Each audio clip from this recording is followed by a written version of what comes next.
I'd like to talk right away about your singing because I think, if you've been watching good films the last few years, you've seen Kiki's performance in some fantastic movies. But your singing was a real revelation. Were you looking for a project where you could sing and like unlock the musician side of yourself that I know is sort of crucial to you as a performer, or did it come about kind of accidentally? Singing has always been with me. Growing up, when people would ask, like, oh, what do you want to be when you grow up? I would always say a singer and an actress. And when I was 7 years old, I auditioned for the Performing Arts School in Cincinnati, and I didn't get into vocal music, but I got into instrumental music and drama. And so that was the first time where I kind of was like, oh, maybe singing isn't actually my thing. Like, maybe I'm not as good at that. But the desire to sing never left me. Like, I was still singing all the time, writing songs. And so I don't know if maybe like out loud I was wishing for, an opportunity to sing, but I think it was always in my spirit. And so when this film came, when the script was sent to me, it just felt very divine. Like, I'm from Cincinnati, she's from Cincinnati. I get to sing about that. I get to be in my hometown as I reconnect to that dream of sharing my singing voice. I know that Nicole needed you to perform something on camera, like if it was to self-tape or whatever. I would love to hear what you auditioned with. What did you sing? Yeah, so actors, we have a habit of saying that we can do things for films that we get there and you can't actually do. So Nicole just needed to confirm that I could, in fact, hold a tune. And so the song that I did was "The Only Exception" by Paramore. I literally like went into a friend of mine, their closet, and I just had my phone and I just, sang a little snippet of the song and just sent it to her. I love that.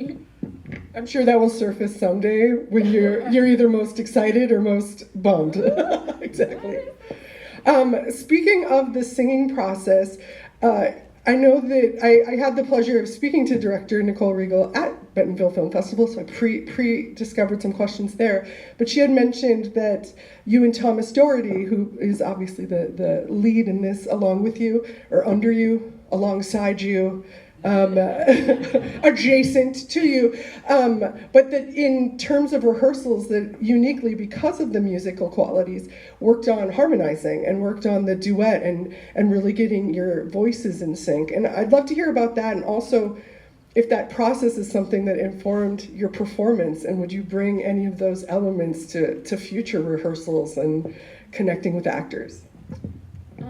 Yeah, I mean, having to sing with someone is like such a unique experience. And I think for me, it just was such a vulnerable thing for me. Thomas has more experience, sharing his singing voice with the world. And so I think it was an opportunity for us to just support each other.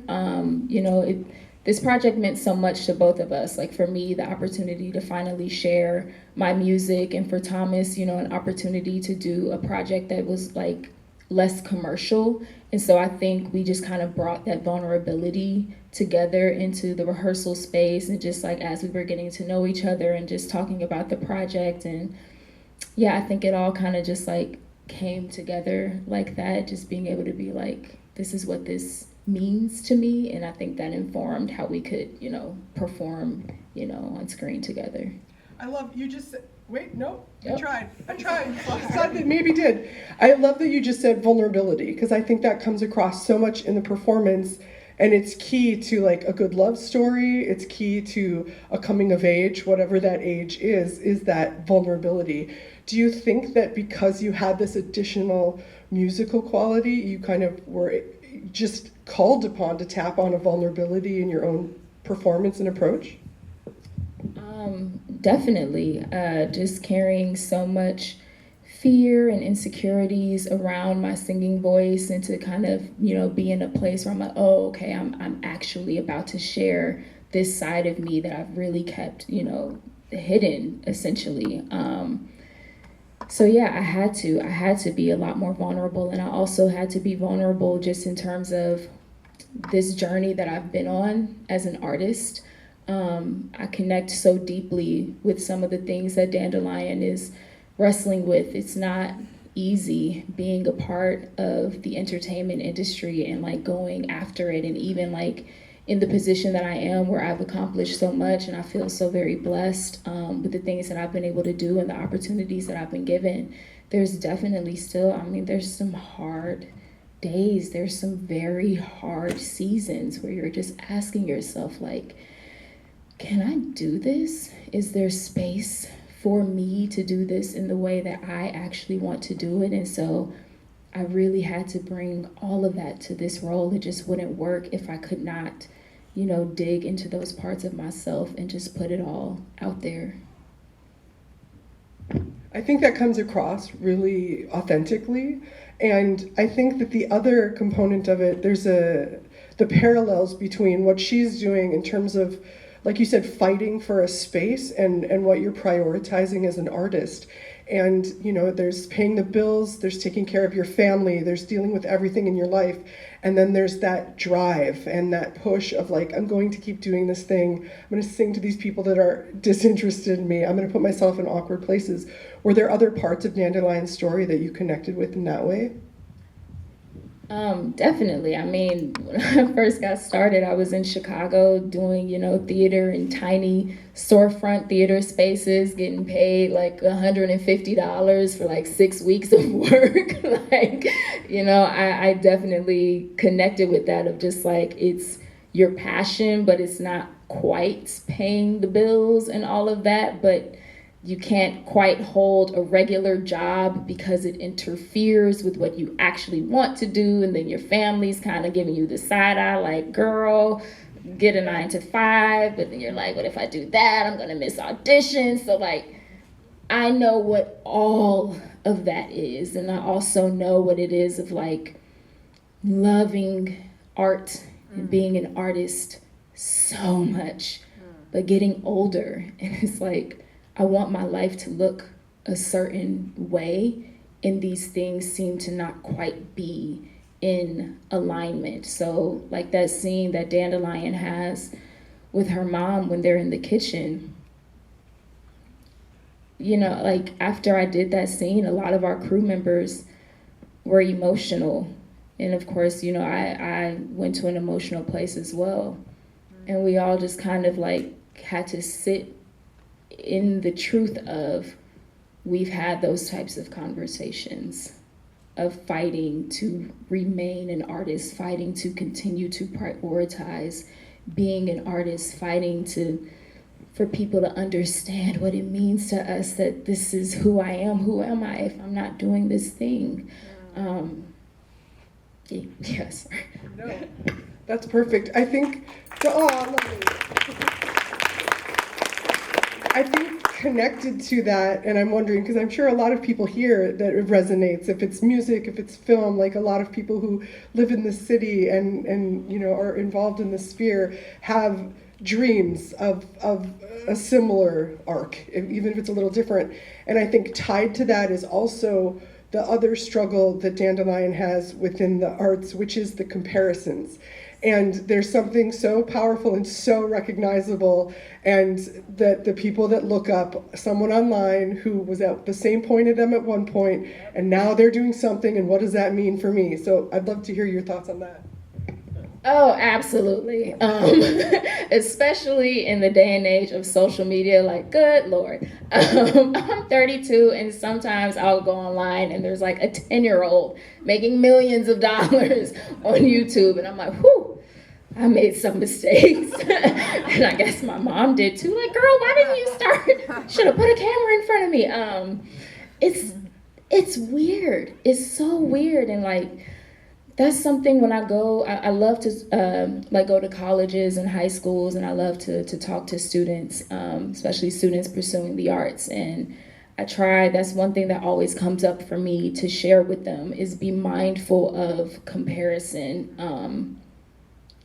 If you get to comparing your journey and who you are and what you have and your gifts to everybody else, like, you're just setting yourself up for, honestly just a lot of darkness, because you really can start to feel like just not good enough, or feel like you're a mistake because you don't look a certain way. Or like, even for me, sharing my singing voice for the first time, a big part of why I kept it to myself was comparison. I'm like, I don't sound like, I don't know, Whitney Houston or Aretha Franklin, and I don't have the same amount of training as so-and-so, and like sometimes my voice does this weird thing and I haven't quite figured out, what to do about that. And like, that was a big thing that I had to push through in order to even be able to do this film, of just like, my voice is great. My voice is my voice for a reason. God didn't make a mistake when he gave that voice to me. And there must be a reason for it. So I'm going to share it. So yeah, the comparison, that was definitely a place where I was like, ooh, dandy girl. I know, we're gonna be okay. You get very protective of her. You mentioned earlier that both you and Nicole are, Ohioans. And it's right, yes. Thank you, one single Ohio hoot. That was great. It's not a place that is explored in cinema all that often. So when this came about, were you like, did they change the town name for me? What is it? But what did it mean to you to have this character from where you're from? That was amazing, because usually when things shoot in Cincinnati, it's because Cincinnati hasn't changed much, and so it still looks like, certain towns in, the US back in, I don't know, the 50s and 60s and 70s or whatever. So I kind of was like, oh, like, y'all really want to shoot here? Like, she's from here? That's interesting to you? But for me, I mean, that was so exciting, and I don't know, that much more meaningful to me because of the journey that I've been on with my music and sharing my singing. And like, wow, just how divine it felt that I would get to reconnect to that dream, in my hometown where that dream began. So I got to, push through that fear, push through so many of the things that have been holding me back in this area. But I got to do it at home. So like, my family could come to set. Like, I have pictures with like my mom and my brothers and like my nephews, like, on set with me, and like things like that. So it just, I don't know, it felt very divine for that reason. That's awesome. And sort of tied to that, obviously, through your career, you've shot in some pretty incredible places. And one of my favorite things about Nicole Riegel, this director, and I recommend checking out Holler, her first film. She has a really specific eye towards working class America and just Americana through a very empathetic lens. And what does it mean to shoot in a place like the Badlands? And like, how does the locations of where you are affect what you're doing? Yeah, South Dakota wasn't like on my list of of places I needed to visit. But it was amazing. Like, y'all, South Dakota, like, the nature there is actually really incredible. I'm so glad that I get to say that I went there and I got to do the thing that I love the most there. Like, there's a scene where I'm like standing over, like looking at the Badlands, and that was the first time that I experienced silence, which was amazing to me because it's so vast. And like, once Nicole called action and everyone stopped moving, it was honestly kind of jarring. I don't hear anything. I'm like, oh, it's truly just me and my thoughts. Oh God. But yeah, it was amazing. And it's so cool that she prioritizes, highlighting, those types of places that I think we sometimes take for granted, just like how much access to such a variety of beauty we have, here in America, and just how vast our country is. I'm a little sad I missed the motorcycle rally though. Because that looks like a very different, not so silent experience. But I got to get back to that because that looks pretty cool. Yeah. Sturgis is the anti-silence. Yeah, exactly. I'd love to hear a little about the songwriting, because I know in addition to like getting to reconnect and develop as a singer, you were, oh, this is a pun. You were instrumental in some of the songwriting. I really apologize for that one. It was just, all other words disappeared at that moment. Thank you for the pity clap. I'll treasure that. But I'd love to hear about the lyrics and any of the songwriting that you were a part of and how that came about. Yeah, I'm very grateful that I got to actually be a part of the songwriting process. That was one of the things when Nicole and I first started talking about me joining the project. I just had to be honest with her of like, okay, I really love this script and I love the film. These songs, are supposed to be written by Dandelion and, be basically from her soul and from her experience. But our composers, the Desners, while of course, they're the Desners, they're fantastic songwriters. They're two, white men in their mid-40s, but now Dandelion is being played by a 30-year-old Black woman. So if these songs are supposed to sound like they came, from her, there's a disconnect there that we have to address. And so thankfully, Nicole and the Desners were very supportive of that. And so 2 songs in particular that I really got to have a hand in are Over the Rhine, which was originally a song that the Desners had written and released called The Ghost of Cincinnati. But I talked to them and basically said, well, this song references an area in Cincinnati called Over the Rhine that has been heavily gentrified over the years. And so I said, how can Dandelion, now living in this Black body, talk about that area and not talk about what has happened to that area that makes it a very different experience, for her. And so I got to pour all of that into that song and really talk specifically about how that area has changed. And then also the finale song, River, I told Nicole, I was like, it doesn't quite feel like a finale. I'm like, it doesn't quite feel like everything that Dandelion has been through on this journey. It's like, I need a little bit more to it. Like, I need people to leave that theater like, Dandy might be on to something, we don't know if she's gonna become the biggest star, but damn it, she's starting to find her voice. And so we got to go on that journey together, along with, let me also say, a big part of that was our guitar teacher, Noah Harmon. Yes, come on. Noah was hired to just teach us how to play guitar and truly became such a massive part of helping me bring more of myself to the music. So honestly, I couldn't have done that without him as well. So gotta shout out Noah Harmon. Nice. All right, last element, because this is a film that had its festival premiere a few months ago and it's been on the circuit and you've been doing these and interacting with audiences. What is it to you that is most gratifying that you hear as the sort of takeaway of this film, of people's reactions to it and what they're getting from it? I think it's connecting with other artists who see themselves in Dandelion and Casey's journey.